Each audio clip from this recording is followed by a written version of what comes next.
May gagawin na naman tayong isang Samsung A22. Ang problem nito ay nakatulala lang sa logo. So ang sabi nung kapwa tech natin ay pinogram niya na, nag-flashing complete sa Odin.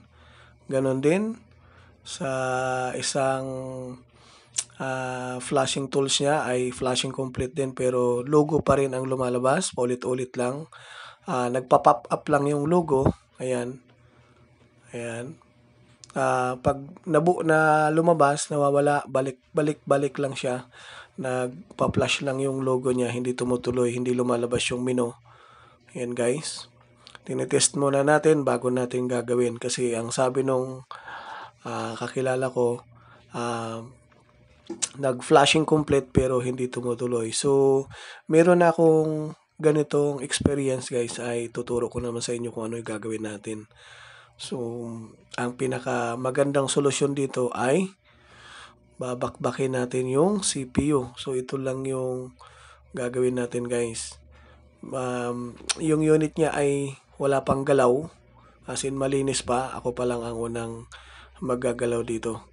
Kaya tatanggalin natin yung pinaka frame bago tayo magbabakbak ng CPU. So, yun ang importante. Tatanggalin natin yung mga frame sa gilid na para mabilis natin maipasok yung init. Pag dinaanan natin ng hot air, mabilis makapasok yung init. Kasi pag nandito yan na nakaharang, mahihirapan tayo create ng init. So, hindi gaanong makapasok yung flow ng init na galing sa hot air. So, importante maluwang yung hangin na dadaanan para mabilis makapasok yung init. Madali natin matanggal yung CPU. So, pinaka-importante yun guys. Para lumuwang siya ng bahagya. Pag hinayaan lang kasi natin masikip, mahirapan tayo magtanggal ng lid, magpalusaw. So, importante yung makapasok yung init. Ngayon, tatakpan natin yung mga gilid nito guys.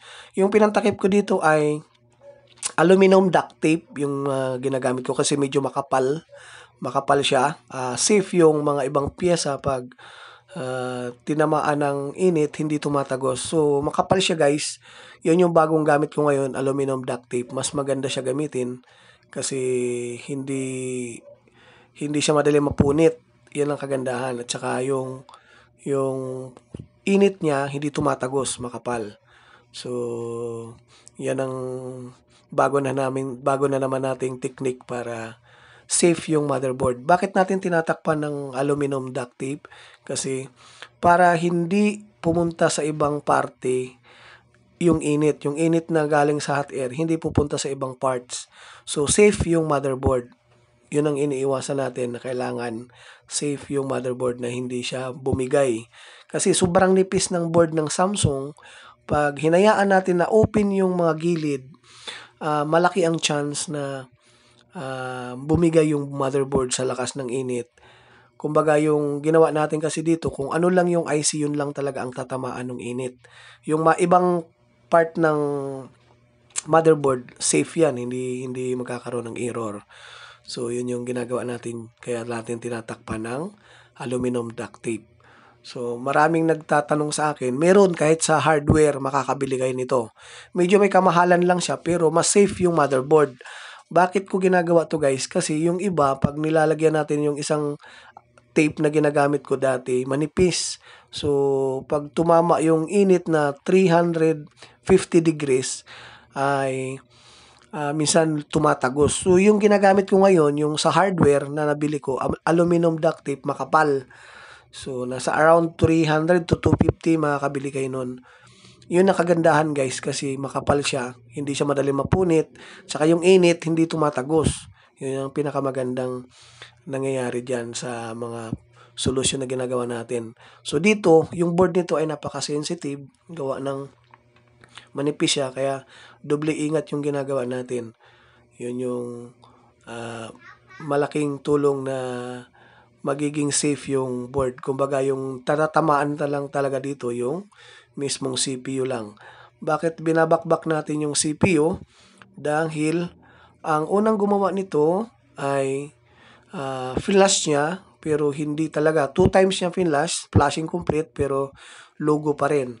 So, pinasa niya sa akin dahil hindi nga niya gamay ang pag-re-reball ng mga CPU. Kaya, i-share ko sa inyo guys, ito yung ginagawa natin na ito yung solusyon.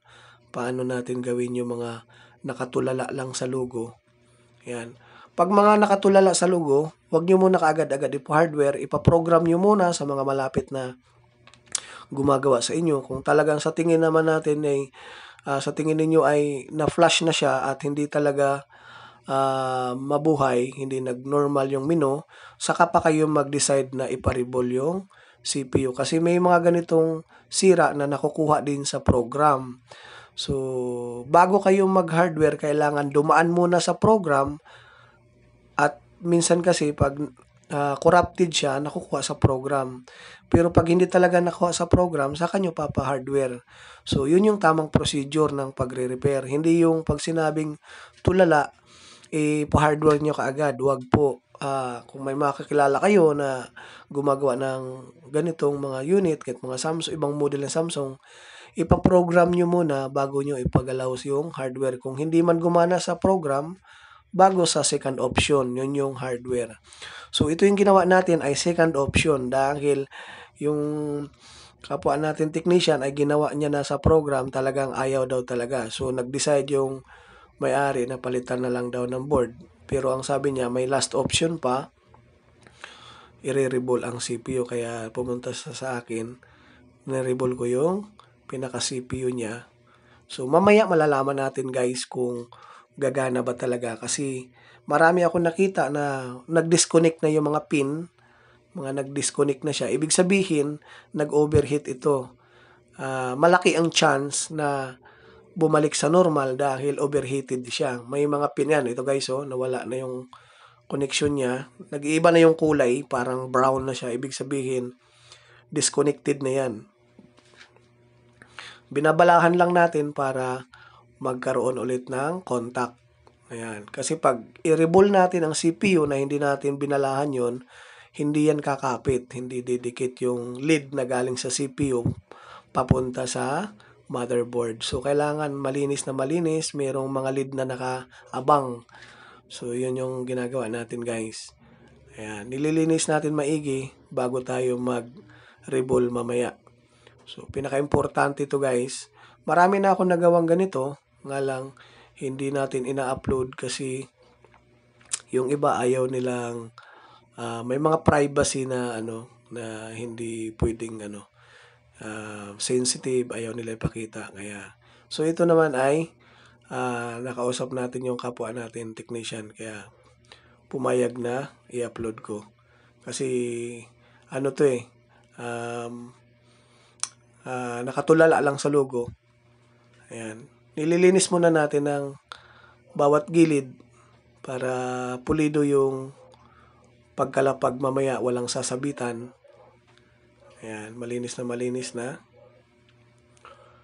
Medyo sensitive lang tong board na to guys dahil napakanipis. Ngayon lang, doble ingat lang kayo. Yung ginamit ko kanina na hangin ay 350. Tapos yung nozzle na gamit ko is 6mm. So, mamaya pag binalik natin yung CPU, pag na-reball na, tas ilapat natin, ang gagamitin naman natin na nozzle ay yung 10mm para mas malakas yung malaki yung lawak ng tatamaan ng init para magsabay-sabay ang pagkalusaw ng lead. So, yun yung ginagawa natin guys. Ay dinadaan natin sa tamang procedure. Ayan. Nililinis muna natin yung CPU niya dito. Kasi may mga glue pa na nakadikit. So, importante malinis na malinis ito bago tayo maglapag ng bagong lead. Ayan. Malinis na malinis. Ayan. Pinaka-importante talaga to guys para maganda yung gawa. Ayan. Babalahan natin ng bagong lead. Ang gagamitin natin dito na liquid lead ay yung 183 dahil malambot lang ang bandang gilid, matigas yung gitna. Kaya gagamit tayo ng 183 para mabilis siya kumapit. Kasi kung gagamit tayo ng 217 na mechanic na lead, ang kalalabasan magiging makunat, mahihirapan tayo magbuhay. So 183 lang ang gamit ko dito, guys. Yan, ni-revolve. Dalawang patong ang gagawin natin. Dalawang patong ng lead para eksakto yung laki, katamtaman lang yung kapal, hindi masyado makapal, hindi masyado manipis. Papatungan pa natin. Yan.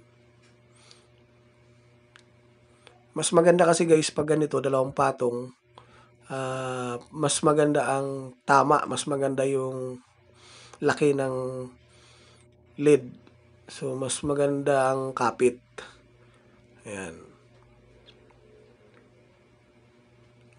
Kung bago kayo sa channel ko, ay huwag nyo kalimutan mag-subscribe para lagi kayong ma-update sa mga bagong upload natin. Ayan. Yung mga ina-upload natin dito guys, yung mga solusyon kung paano natin buhayin yung mga patay o kaya nakatulala sa logo. Ayan. Saan natin bugahan ng flux para buong buo yung lead. Ayan. Ito yung mga tamang procedure para maiwas dun sa mga dumi-dumi na nakapaligid sa kanya, magiging buo yung kalalabasan. So, ayan na guys. Naglinis na tayo. Ayan. Samtaman lang yung laki. Ayan. Ang sabi ng may-ari ay papalitan na doon ng board. Kaya nag-decide yung technician na mayroon pa last option bago magpalit ng board. So, yun yung rebolling CPU. So, dinala niya sa atin. At salamat sa pagtiwala. I hope na mapagana natin to guys. Dahil marami na rin tayong encounter na ganito kahit papaano nagagawa natin. Ayan. Mamaya maglalagay tayo ng counting flux lang nilagay ko dito. Tapos mamaya magdadagdag tayo pag kumapit na siya. Ayan.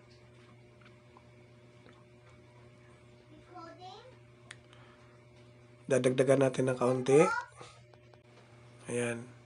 Ayan, dinagdagan ko na para mas lalong lalapat ng husto yung lead pag nabasa siya ng flux. Kasi lalambot siya ng husto. Yun ang ano dun guys, yung pag natamaan na siya ng flux, lalambot ng husto yung lead, kakapit na dun sa may motherboard. Ayan. Yun yung ginagawa natin. Nagdadagdag tayo pag na nalusaw na talaga yung lead niya. So, ayan na. Test na natin. Dito malalaman natin kung magbubukas ba yung menu. Kasi kanina, ang nakalagay ay logo lang. Pabalik-balik lang siya. Patay-sindi yung logo. Tapos, hanggang sa malubat na lang yung unit, hindi nagbabago. Ganun lang siya. Patay-sindi. Nagpa-pop up yung logo niya. So, ang sabi ng may-ari, ang unang gumawa daw dito ay pinalitan ng LCD. So, wala namang kinalaman yung LCD. Maliban na lang kung nabasa. Pero ito hindi naman siya nabasa. Malinis na malinis. Yan. Titingnan natin kung magbubukas yung pinaka-menu. Dahil naka-pop up lang yung logo nito. Yan. Medyo matagal yung loading. Titingnan natin kung magre-restart. Ayun, nagbukas. Ibig sabihin guys, ano yan, open yan, mag-o-open kasi ganun, ayun, nag-open na nga. So, natsambahan natin. Ayan, balik muna natin yung mga tornilyo. Tapos, saka natin sasara. Sasara muna natin guys kasi para matest natin mamaya. Yun lang yung ginagawa natin guys ay nire-rebol natin yung mga